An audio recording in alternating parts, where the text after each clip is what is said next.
시청자 여러분 안녕하십니까. 3월 31일 JTBC 아침엔을 시작합니다. 먼저 오늘 아침 주요 뉴스입니다. 경남 산청군에서 시작해 하동군과 지리산까지 번진 산불이 발화 213시간 만에 꺼졌습니다. 역대 최악의 산불 피해에 정부는 10조 원 규모의 추경 편성을 추진하기로 했습니다. 정부가 정한 의대생 복귀 마감 시한이 오늘로 끝납니다. 학교마다 의대생들의 복귀가 이어지면서 수업 정상화에 대한 기대감이 커지지만 재휴학이나 수업 거부 등 변수는 아직 남아 있습니다. 역대 최장기간 금지됐던 공매도가 오늘부터 전면 재개됩니다. 주식 전 종목에 대한 공매도가 허용되는데 단기적으로 주가 변동성이 커질 수 있다는 우려가 나옵니다. 도널드 트럼프 미국 대통령이 우크라이나 전쟁 휴전에 비협조적인 푸틴 러시아 대통령의 불만을 표시했습니다. 트럼프 대통령은 한 달 안에 휴전 합의가 이루어지지 않으면 러시아산 원유에 25% 관세를 부과하겠다고 경고했습니다. 사상자 75명, 역대 최대의 피해를 남긴 영남 지역의 산불이 열흘 만인 어제야 겨우 꺼졌습니다. 여전히 잔불은 남아있는데 강한 바람 때문에 불씨가 되살아날 수 있어 긴장을 놓긴 어려운 상황입니다. 보도국을 연결해 자세한 상황 알아보겠습니다. 류정아 기자, 이제 불은 완전히 꺼진 겁니까? 네, 지난 21일 경남 산청에서 시작된 산불은 열흘 만인 어제 오후 1시쯤 완전히 꺼졌습니다. 정부가 관리하던 11개의 산불의 주불 진화 작업이 마무리된 건데요. 지금은 경남과 경북 지역 곳곳에서 헬기 50대와 1,400여 명의 인력이 투입돼 잔불 처리와 뒷불 감시를 이어가고 있습니다. 다만 아직 안심하긴 이릅니다. 소백 산맥을 넘으며 건조해진 강한 서풍이 오늘부터 영남 지역으로 밀려들 것으로 보이기 때문인데요. 당분간 비 예보가 없다 보니 숨어있던 불씨가 살아날 가능성이 없지 않아 철저한 감시와 대비가 필요합니다. 네, 역대 최대 규모의 산불이 남긴 피해 상당히 크죠? 네, 이번 산불로 목숨을 잃은 사람은 30명입니다. 중상자 9명을 포함해 모두 75명의 사상자가 발생했습니다. 산불 영향구역은 총 48,200헥타르로 여의도 면적의 166배에 달하는 규모입니다. 주택 3천여 동이 전소되고 사찰과 문화재 등 30여 곳을 태우는 등 어제 오후 4시 기준 화재 피해 시설은 6,300여 개소로 집계됐습니다.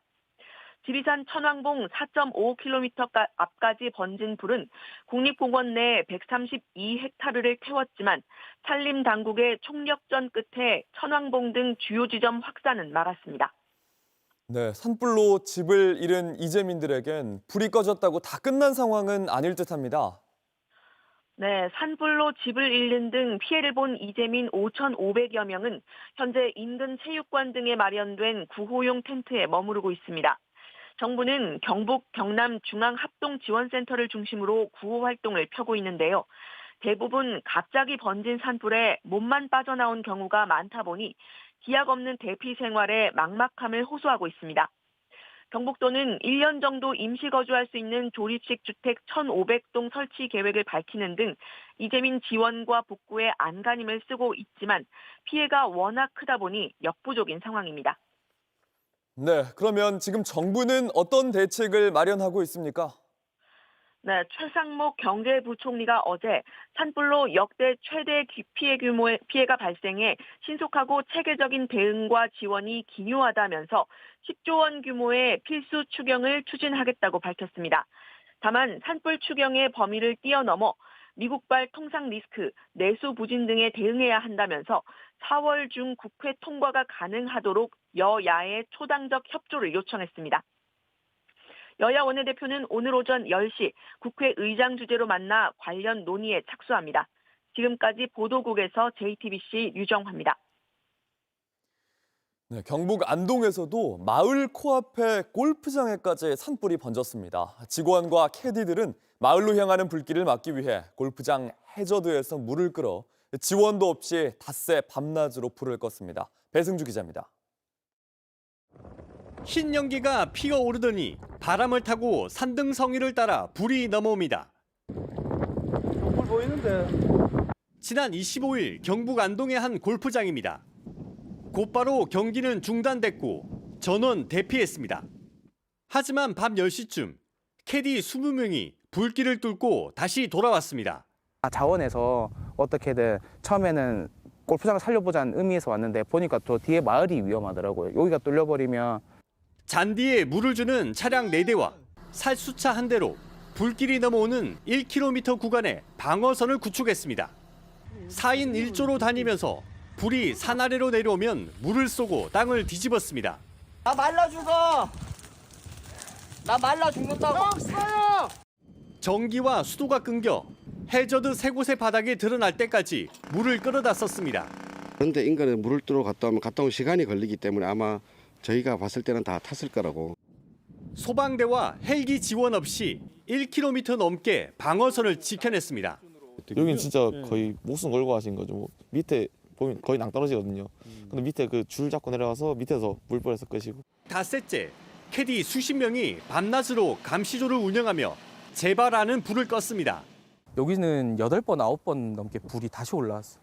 그래서 최대한 발로 밟고 물로 끄고 이들이 골프장을 지켜내면서 불은 인근 마을로 번지지 않았습니다. 반대쪽으로는 하회마을이 넘어가는 불길이고 이쪽으로는 다시 의성으로 내려가는 불길이고.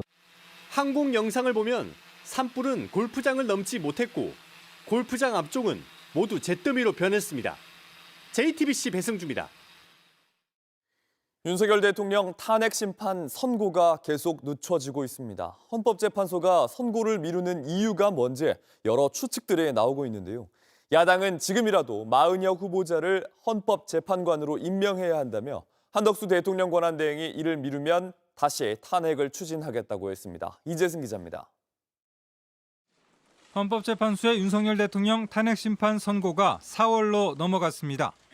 선고가 예상보다 늦춰지는 이유에 대해 절차적 정당성이나 증거 능력 등을 두고 재판관들의 이견이 좁혀지지 않는 것 같다는 분석이 나옵니다. 한 전직 헌법재판관은 쟁점 정리 등은 끝났을 수 있지만 재판관들끼리 이견을 좁히지 못해 입장차를 줄이기 위한 논의를 반복 중일 가능성이 있다고 분석했습니다. 재판관 8명 중 3명이 탄핵 기각 의견을 보이면서 판결을 못 내리고 옴짝달싹 못하는 이른바 데드락 상황에 걸린 것 아니냐는 추측도 나옵니다. 만약 5대3으로 탄핵 기각 결정이 나면 야권에선 결정에 정당성 시비를 걸 수도 있습니다. 한덕수 대통령 권한대행이 마은혁 헌법재판관 후보자를 임명하지 않고 있기 때문입니다. 민주당은 한대행 재탄핵과 국무위원 전원 탄핵 가능성도 경고했습니다. 윤석열 복귀 프로젝트를 멈추고 마은혁 재판관을 4월 1일까지 임명하십시오. 헌법 수호 책무를 이행하지 않는다면 민주당은 중대한 결심을 할 것입니다. 국민의힘은 국정을 마비시킨다며 민주당을 내란 정당이라고 비판했습니다. 민주당의 국무총리와 국무위원 전원 탄핵 시도는 탄핵 제도를 악용한 정권 장악용 쿠데타이자 명백한 내란 행위입니다. 이런 가운데 문영배, 이미선 두 헌법재판관은 오는 18일 임기가 만료됩니다. 두 재판관이 퇴임할 경우 재판관은 6명만 남아 심리 정족수 미달로 헌재 선고 기능 자체가 마비됩니다. JTBC 이재승입니다. 정부가 의대생 정원을 동결하겠다는 조건으로 내건 의대생 복귀 마감 시한이 오늘입니다. 주요 대학들의 의대생들이 돌아오면서 교육 정상화에 대한 기대감이 커지고 있지만 여전히 변수는 남아 있습니다. 정부가 학생들이 얼마나 복귀했는지 파악한 뒤에 이번 주 입장을 발표할 예정입니다. 조민중 기자입니다. 고려대와 울산대 의대생들이 전원 학교로 복귀했습니다. 어제 복귀 신청을 마감한 경희대도 대부분 복학원을 제출한 것으로 전해졌습니다. 국가 거점 국립대인 부산대와 충남대도 마찬가지입니다. 수업을 지금 들으려고 하는 학생이 많이 늘어났고요. 실제로 해부학 실험이나 이런 것도 학생들이 계속 증가를 하고 있다고 들었습니다. 서울대 등 빅5에 이어 국립대와 사립대를 가리지 않고 의대생들이 복귀하고 있는 겁니다. 오늘이 마감 시한인 가천대와 건국대 등도 대부분 복귀할 것으로 보입니다. 정부는 전국 의대 복귀율을 취합할 예정입니다. 이번 주 중 정원 동결 조건이었던 전원 복귀 여부를 판단해 입장을 발표할 예정입니다. 다만 전원 복귀는 100%가 아닌 정상적인 수업을 할 수 있는 수준이라는 것이 교육부 설명입니다. 교육부는 전체의 몇 %를 전원으로 볼지, 특정 의대가 수업 가능한 수준만큼 복귀하지 않을 경우 어떻게 할지 판단할 것으로 보입니다. 하지만 변수는 남아 있습니다. 일부 의대생들이 복귀는 했으나 재휴학, 수업 거부 등으로 투쟁을 계속해 나갈 가능성이 있습니다. 정부는 수업에 제대로 참여하고 학점을 이수하는 것까지 복귀로 보고 있습니다. 그렇지 않을 경우 정원을 기존대로 2,000명 늘어난 5,058명으로 유지한다는 입장입니다. 만약 의대생들이 등록 후 투쟁을 이어가면 정부와의 갈등은 다시 불거질 것으로 보입니다. JTBC 조민주입니다. 온라인에서 화제가 된 뉴스, 화제가 될 뉴스를 골라 전해드립니다. 아침엔 소셜픽입니다. 배우 김수현이 오늘 기자회견을 합니다. 고 김세론 배우와의 미성년자 교제 의혹에 대해 입장을 밝힐 걸로 보입니다. 과연 이런 관계가 사귀는 사이가 아니었다라면 도대체 어떤 관계인지 오히려 김세현 씨에게 묻고 싶고, 당시 김세론 양은 17세였습니다. 지난 27일 고 김세론 배우의 유족 측은 고인이 미성년자였을 때부터 배우 김수현과 교제했다는 증거라면서 채팅 내역 등을 공개했습니다. 김수현의 소속사 골드메달리스트는 두 사람의 연애를 부인하다가 교제한 것은 사실이지만 미성년자 시절은 아니었다고 입장을 바꿨습니다. 하지만 이후 이렇게 유족 측이 기자회견에서 증거를 폭로한 뒤에는 따로 입장을 내지 않았습니다. 소속사 측은 최근의 일들로 심려를 끼쳐드려 송구스럽게 생각한다며 오늘 김수현과 소속사 법률 대리인이 참석해 입장을 발표하겠다고 알렸습니다. 관련 논란에 김수현 배우가 직접 입장을 밝히는 것은 이번이 처음입니다. 다만 별도의 질의응답은 하지 않을 예정입니다. 현재 시각 28일 미얀마에서 진도 7.7의 지진이 일어났습니다. 관련 소식 계속 전해드릴 텐데 진앙에서 멀리 떨어진 태국 방콕에서도 지진 피해가 잇따랐습니다.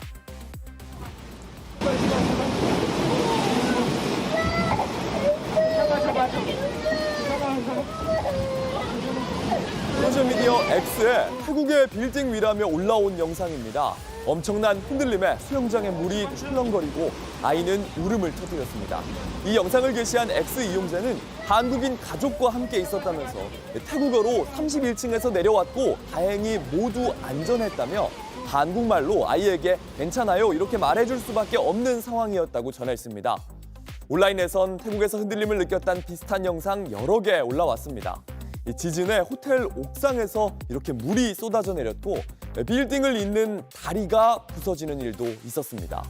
관광 명소인 짜뚜짝 시작 인근에서 건설 중이던 33층 건물까지 이렇게 무너졌는데 지금까지 태국 방콕에서만 18명이 숨지고 78명이 실종된 상태입니다. 푸틴 러시아 대통령의 차량으로 보이는 리무진이 모스크바 시내에서 폭발했습니다. 이 화재는 푸틴 대통령의 암살 위협과 맞물리면서 주목을 받고 있습니다. 러시아 모스크바의 건물 앞에서 거대한 검은색 리무진이 불에 타고 있습니다. 영국의 더선은 5억 2천만 원 상당의 크렘린궁 소유 차량이 폭발했다고 보도했습니다. 차량 엔진에서 시작된 불은 차량 후면까지 다 태웠는데 인명피해는 없는 걸로 알려졌습니다. 러시아의 롤스로이스라고 불리는 이 아우르스 차량은 푸틴 대통령이 북한의 김정은 국무위원장에게 선물한 차량이기도 합니다. 더선은 푸틴이 암살 음모에 대해 우려하는 상태에서 발생한 사건이라고 덧붙였습니다. 온라인에선 며칠 전 젤렌스키 우크라이나 대통령의 발언과 맞물려 음모론도 낳고 있습니다. Він помре скоро, це факт, і все закінчиться. 맥락상 푸틴의 고령의 나이를 겨냥한 말이었지만 러시아 정보기관 인근에서 벌어진 원인을 알 수 없는 화재에 여러 말들이 쏟아지는 중입니다.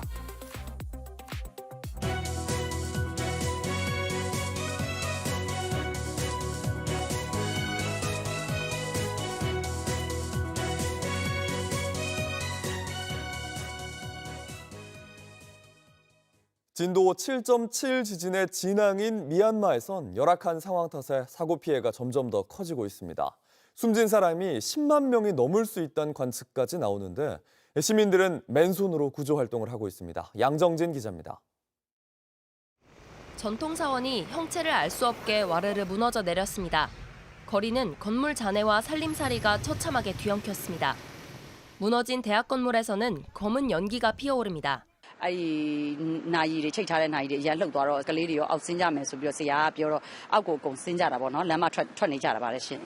절망한 주민들은 거리에서 스님과 함께 기도하며 울부짖었고 밤에는 잠에 들지 못해 운동장과 공터 등에서 두려움에 떨었습니다. 진앙과 가까운 만달레이의 우리 교민 30여 명은 한 식당에 모여 지내는 것으로 전해졌습니다. 여진 때문에 무너진 집에 들어갈 수도 없고 아무것도 할 수가 없어요. 식사 제공을 해주고 있고 저녁에 잠자리도. 사망자는 1,644명으로 전날보다 11배 이상 불었고 부상자는 3,408명에 달합니다. 미얀마 군정은 피해가 큰 6개 지역에 비상사태를 선포하고 국제사회에 지원을 요청했습니다. 하지만 도로와 다리가 파손돼 구조대의 접근이 어려운 데다 전력이 차단되고 통신망까지 파괴돼 피해 규모 파악도 쉽지 않습니다. The difficulty for now is we're out of power, out of water, and out of any network. That's why I said food for those people are one of the top priorities for us. 태국 방콕에서도 지진 여파로 33층 규모의 건물이 무너지는 등 17명이 숨지고 83명이 실종됐습니다. 미국 지질조사국은 이번 강진으로 인한 사망자가 10만 명이 넘을 가능성이 36%라고 봤습니다. 오랜 내전 상황도 피해를 키우고 있습니다.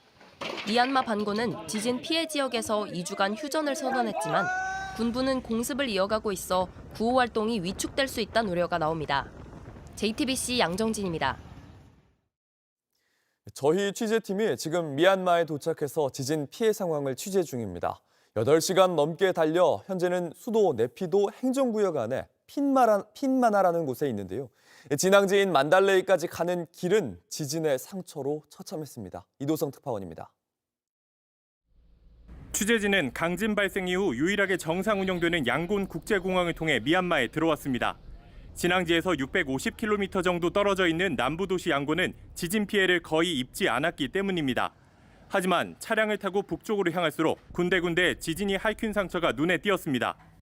차량들이 지나다니는 다리도 지진으로 인해 큰 피해를 입었습니다. 이쪽을 보시면은 균열이 제 손이 그냥 들어갈 정도로 크게 생겼고 바닥에는 커다란 잔해들도 그대로 남아 있습니다. 반대편 도로엔 남쪽으로 떠나는 사람들도 눈에 띄었습니다. 저마다 짐을 짊어진 채 대형 버스를 타고 최대한 진원에서 멀어졌습니다. 북쪽으로 올라갈수록 피해 규모는 점점 커졌습니다. 도로가 완전히 갈라졌습니다. 이번 지진이 얼마나 강력했는지 한눈에 볼 수 있는 현장인데요. 이쪽을 보시면은 단단한 아스팔트가 마치 과자 조각처럼 부서졌습니다. 고속도로가 붕괴 위험으로 통행이 차단되면서 취재진 차량도 마을 사이로 난 작은 길로 옮겨다니며 지진 피해 현장으로 더 가까이 갔습니다. 군용 트럭을 탄 민간인의 대피 행렬이 참사 현장에 가까워지고 있음을 알려줬습니다. 8시간여 만에 도착한 수도 네피도 핀마나시의 모습은 상상 이상으로 처참했습니다. 시내에 들어서자 곳곳에 무너져 내린 삶의 터전들이 비극의 현장을 보여줬습니다. 미얀마 핀마나에서 JTBC 이도성입니다.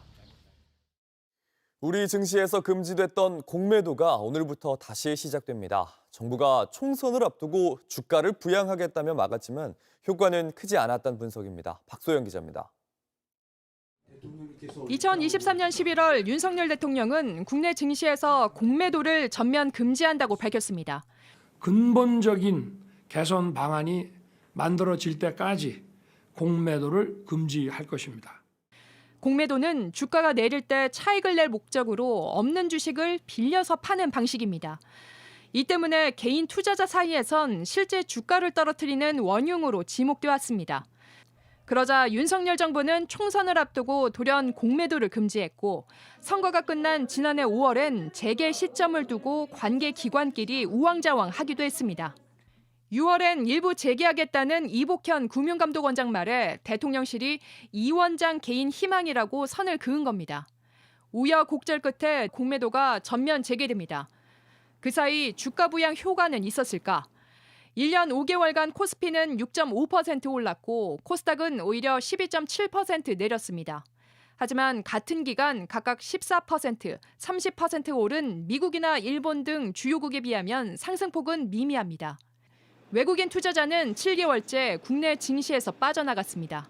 세계적인 기관 투자자 입장에서 봤을 때는 안정감 있게 포트폴리오 가져갈 수가 있는데 보통 가장 기본적인 게 롱숏을 같이 가는 거거든요. 과거 3차례 공매도 재개 사례를 보면 장기적으로는 주가에 긍정적인 영향을 미쳤습니다. 금융당국은 특히 기울어진 운동장 논란을 불렀던 각종 제도가 정비된 만큼 큰 부작용은 없을 거란 입장입니다. 1년이 넘도록 저희들이 시스템과 제도를 갖다가 정비를 한 겁니다. 영향을 미치더라도 과거 사례나 이런 걸 봤을 때 단기적일 거다 이렇게 생각합니다. 다만 미국 관세와 헌재 탄핵 심판 선고 등 굵직한 이슈들이 산재한 데다 이미 많이 오른 종목을 중심으로 변동폭은 커질 수 있습니다. JTBC 박소연입니다.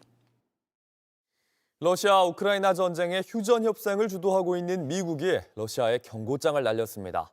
도널드 트럼프 미국 대통령이 푸틴 러시아 대통령에게 매우 화가 났다며 휴전 합의에 진전이 없으면 러시아 원유에 관세를 부과하겠다고 말했습니다. 핵 합의를 거부하고 있는 이란에게는 직접 공습까지 경고했습니다. 워싱턴에서 강태화 특파원입니다. 트럼프 미국 대통령이 러시아에 작심 발언을 했습니다. 푸틴 러시아 대통령을 향해 자신이 매우 화가 났다며 옳은 일을 하면 바로 화를 거두겠다고 말한 겁니다. 푸틴 대통령이 젤렌스키 우크라이나 대통령을 비판하며 휴전에 합의하지 않고 있는 데 대한 불만입니다. 푸틴은 평화협상의 조건으로 우크라이나 임시정부 수립을 요구하고 있습니다. 사실상 젤렌스키 대통령을 협상에서 배제하겠다는 포석입니다. 트럼프 대통령은 이런 푸틴의 요구를 비판하며 압박 수단으로 관세 카드를 꺼냈습니다. 한 달 안에 휴전이 이뤄지지 않으면 러시아산 원유는 물론 러시아 원유를 수입하는 모든 국가에도 25%의 관세를 부과하는 이른바 2차 관세를 물리겠다는 겁니다. 트럼프 대통령은 러시아 원유를 구매하는 나라는 미국에서 사업을 할 수 없음을 의미한다고도 했습니다.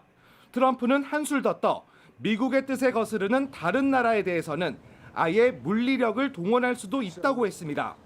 핵무기 개발 금지 합의를 거부하고 있는 이란에 대해 관세는 물론 이전에 결코 본 적이 없는 수준의 폭격이 이뤄질 수 있다고 경고한 겁니다. 이렇게 힘으로 밀어붙이는 미국 우선주의는 앞으로도 이어집니다. 트럼프 대통령은 인플레이션 우려에도 불구하고 철강과 자동차에 대한 25%의 관세를 부과한 데 이어 다음 달 2일엔 전 세계 국가에 상호 관세를 발표할 예정입니다. 이런 가운데 트럼프 대통령은 농담이 아니고 방법도 있다며 재차 3선 도전 가능성을 언급했습니다. 미국의 헌법은 대통령 3선을 금지하고 있습니다. 워싱턴에서 JTBC 강태화입니다.